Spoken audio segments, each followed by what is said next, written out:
Então, olá, irmãos. No 10º dia de campanha de oração, referente ao dia 11 ainda, do mês de maio, a passagem devocional se encontra no livro de Lamentações, capítulo 1. Então, a partir de agora nós estaremos meditando a respeito do livro de Lamentações, os 5 capítulos. E sobre o capítulo 1, nós temos uma descrição da desolação e da destruição de Jerusalém. E importante destacar aqui que essa destruição e essa desolação, ela é fruto do pecado do povo de Israel.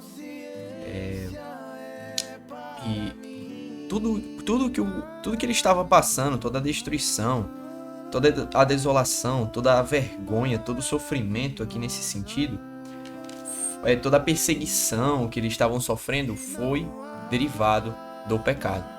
Então, alguns versos que eu destaquei, né? O verso 9: Vê, Senhor, a minha aflição, porque o inimigo se torna insolente. Versículo 18: Justo é o Senhor, pois me rebelei contra a sua palavra. Ouvi todos os povos, ouvi todos os povos, e vede minha dor. As minhas virgens e os meus jovens foram levados para o cativeiro. Versículo 20: Olha, Senhor, porque estou angustiado, turbada está a minha alma. O meu coração transtornado dentro de mim, porque gravemente me rebelei. Então, nós vemos aqui o próprio também reconhecimento, né, no caso aqui Jeremias, né, a respeito, assim, vamos dizer assim, de um modo geral falando como Jerusalém, reconhecendo que realmente o sofrimento que eles estavam passando, era derivado, era por conta, foi resultado, consequência do pecado, da rebeldia do povo de Israel.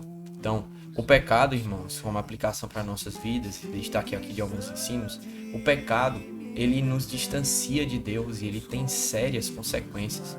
A gente não deve o subestimar, pois ele pode nos destruir, assim como destruiu a Jerusalém. Devemos reconhecer nossos pecados, devemos nos arrepender, colocar diante de Deus e pedir o seu perdão sobre as nossas vidas.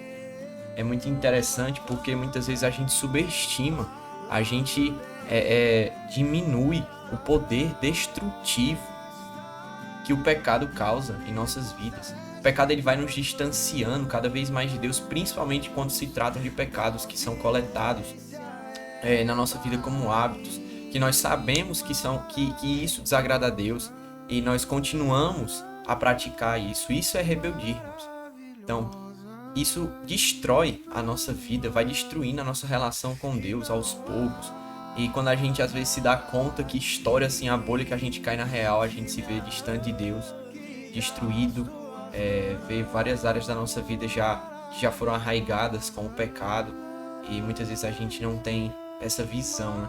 Então, mas essa situação ela não é determinante.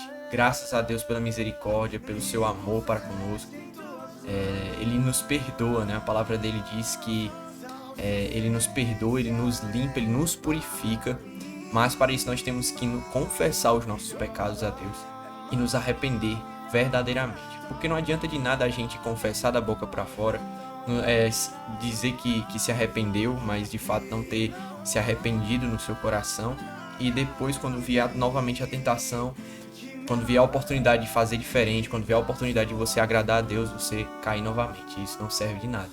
Então, criar uma repulsa por esse pecado, é realmente entender que aquilo desagrada a Deus e que você agora é uma nova criatura e você não deve andar na prática do pecado. Então, Deus vai operar milagrosamente em sua vida, limpando e purificando de todo o pecado através do sangue de Cristo. O sangue de Cristo nos limpa.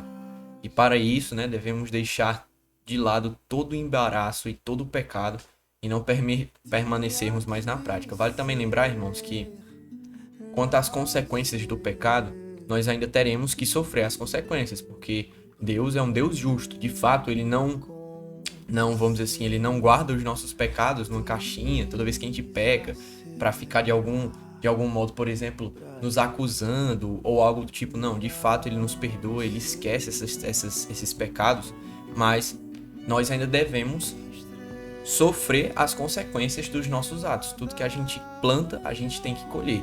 Então, o que é que você pode fazer para mudar essa situação? Quanto ao passado, o que você pode fazer é o quê? Pedir perdão a Deus e confessar seus pecados.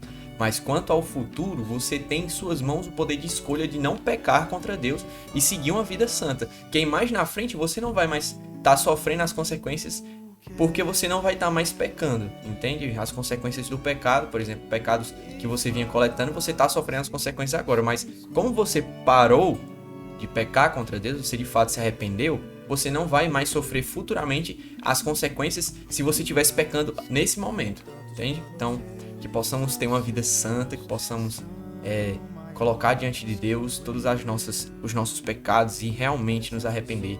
E só assim nós poderemos ser curados e restaurados por completo. Deus abençoe.